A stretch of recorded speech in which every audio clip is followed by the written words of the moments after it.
suicídio.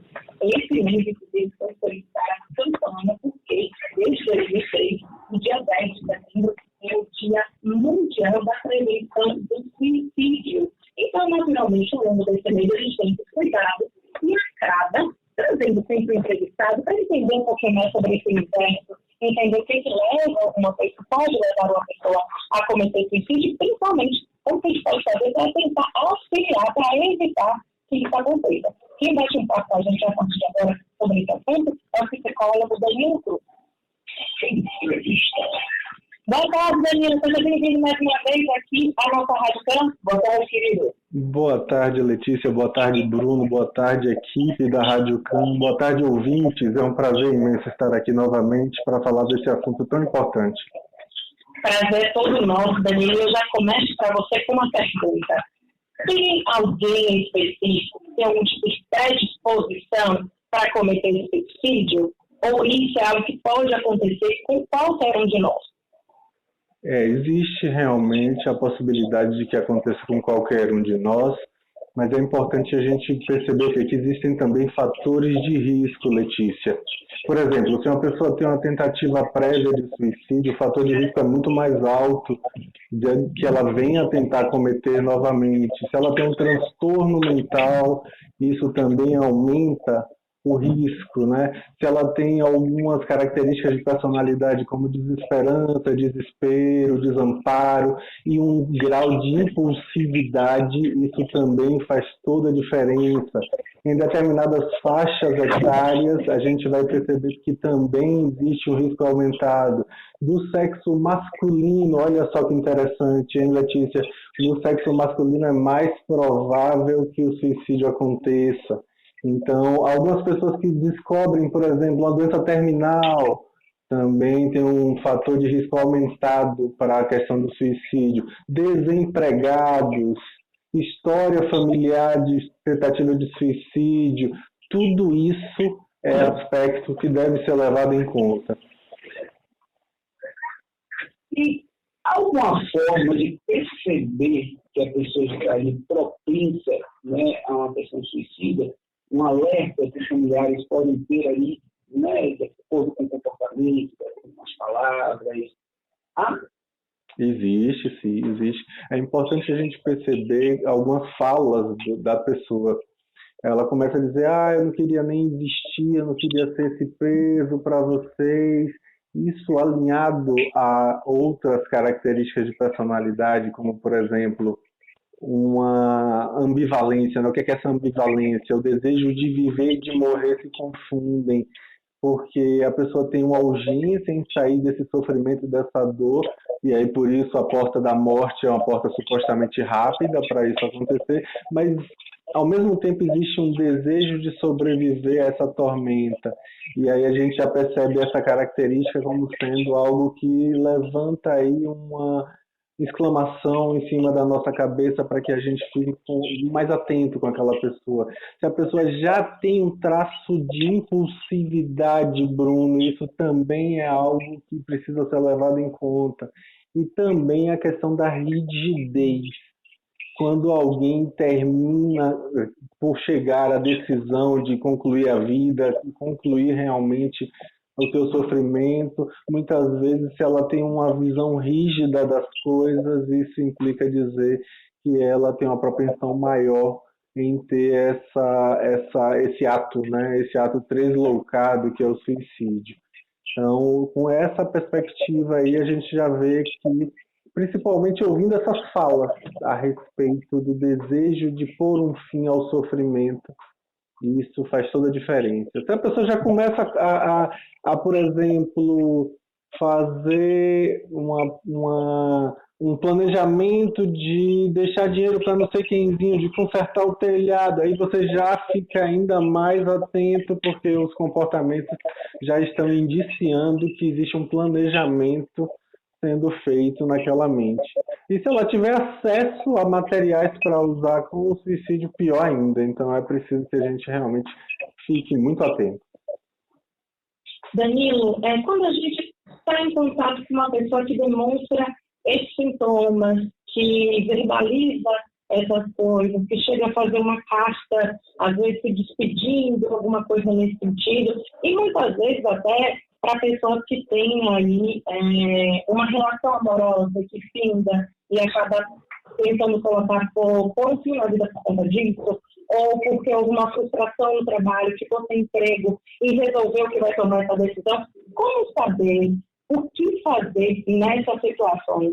A pessoa deve voltar para outra por conta disso? Tem que se virar. O que pode ser feito nesse momento? Acima de tudo aí nessa circunstância, a pessoa precisa ser auxiliada por um profissional. Alguém que tenha treinamento. A gente vê muito nessa época do ano a campanha do Setembro Amarelo, as pessoas colocando nas suas redes sociais, fale comigo, eu estou disponível para conversar. E às vezes aquela pessoa, por mais que ela tenha uma boa vontade incrível em ajudar, ela pode não estar capacitada para ajudar verdadeiramente aquela pessoa e acabar fazendo aí, no caso, o que a gente chama de iatrogenia, que é a famosa barbeiragem em termos de tentar ajudar e atrapalhar. Então, é preciso muito cuidado em fazer com que a pessoa se motive em buscar ajuda profissional qualificada para atendê-la conforme a necessidade dela. A gente precisa tomar muito cuidado porque é frequente que haja uma certa baixa tolerância à frustração na pessoa que tem uma propensão para o suicídio. É possível que ela tenha aí uma baixa resiliência, como tem sido chamado esse traço da personalidade, e aí por conta disso o profissional capacitado vai conseguir identificar quais são os pontos que precisam de amparo naquele instante para poder auxiliar aquela pessoa de maneira bem específica, conforme o seu caso. A gente não pode querer também fazer de conta que é um super-herói. Mas uma coisa que a pessoa pode fazer, que faz toda a diferença, Letícia, é dar presença, estar ali com a pessoa. Principalmente porque, na maioria dos casos, a pessoa tenta suicídio quando está sozinha.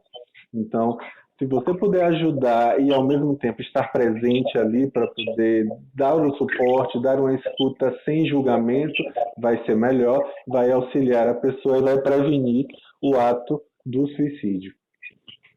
Para quem acaba de chegar, o nosso bate-papo justamente sobre o Setembro Amarelo, mês de combate, prevenção a qualquer impulso suicida, qualquer pessoa que pense aí, né?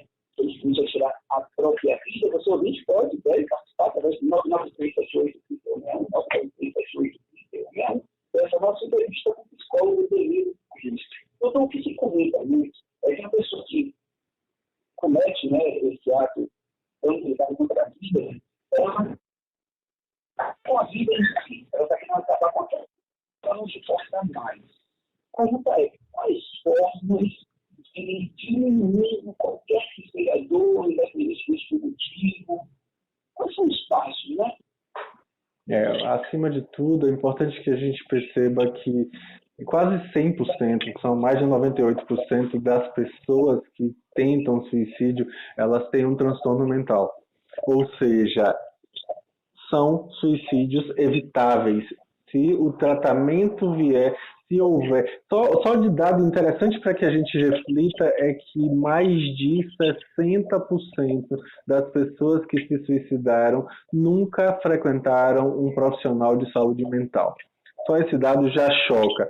Para deixar ainda mais chocado, a gente vê que mais de 40% das pessoas que se suicidaram não tinham acesso a serviços de saúde mental.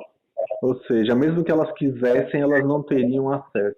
Então, só o fato da gente permitir que a pessoa busque e se encontre esse tipo de ajuda já faz uma diferença imensa.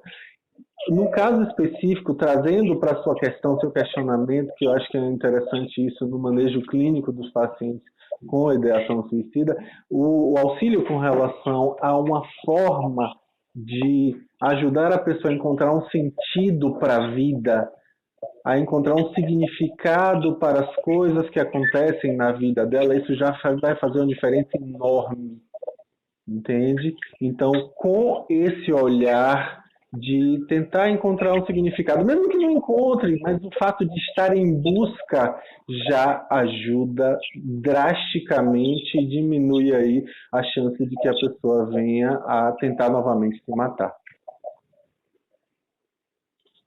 Doutor, a gente está finalizando já aqui, mas eu queria só que a gente pudesse finalizar com alguma mensagem, um pouco também sobre isso que o Bruno traz para a gente, né? De que a pessoa não está ali tentando realmente finalizar a vida, mas sim no sentido de acabar com o problema. O que é que a gente pode dizer para as pessoas que talvez estejam nesse momento ouvindo a gente e que tem aí passado por problemas e tem pensado que o suicídio pode ser uma solução? Então, para essas pessoas é importante que elas percebam que possivelmente exista um sol aí por trás dessas nuvens, ou seja, pode ser que ela esteja vivendo um momento difícil, uma fase difícil, e aí com a ajuda profissional ela vai ter a chance de ter um outro olhar, alargar horizonte. É preciso que a gente, nesse momento, Letícia, se lembre também do fato de que não dá para a gente falar de suicídio somente no mês de setembro. A gente precisa falar disso o tempo inteiro. A gente precisa, sem dúvida alguma, sair do viés da lógica individualizante do sofrimento, desse viés medicalizante que muitas vezes a gente faz, que apenas responsabiliza o sujeito por conta das mazelas que são decorrentes de fatores estruturais. As pessoas precisam falar sobre esse tipo de assunto todas as épocas do ano. A gente precisa disponibilizar serviços de saúde mental para a população todas as épocas do ano. Precisamos fomentar especializações, fomentar estudos, formação, capacitação para os profissionais de saúde mental e de saúde em geral, porque sem saúde mental não há saúde, para que a gente consiga verdadeiramente auxiliar as pessoas e aí sim reduzir o índice de suicídio. Porque o que os últimos estudos têm apontado é que a campanha de Setembro Amarelo, infelizmente, não está conseguindo reduzir o índice de suicídio. Então, a gente precisa falar mais sobre isso ao longo do ano e não só no mês de setembro. Sem dúvida, esse é o psicólogo Danilo Cruz, que acaba de conversar com a gente aqui sobre o Setembro Amarelo, sobre o mês de combate ao suicídio. Doutor, queremos te agradecer pela atenção por a nossa audiência, por nossos ouvintes, por todo o trabalho também que tem empenhado aí, né? A tentativa de salvar vidas. Pode ser microfone e coração aberto. Gratidão, meu querido, gratidão também a Letícia e a toda a equipe da Rádio Can. Um grande abraço a todos os ouvintes. Estou aqui diretamente do CAP São Caetano e, com certeza, a gente agradece, em nome da população, esse espaço maravilhoso para falar sobre esse tema tão crucial para nossas vidas. Forte abraço, querido.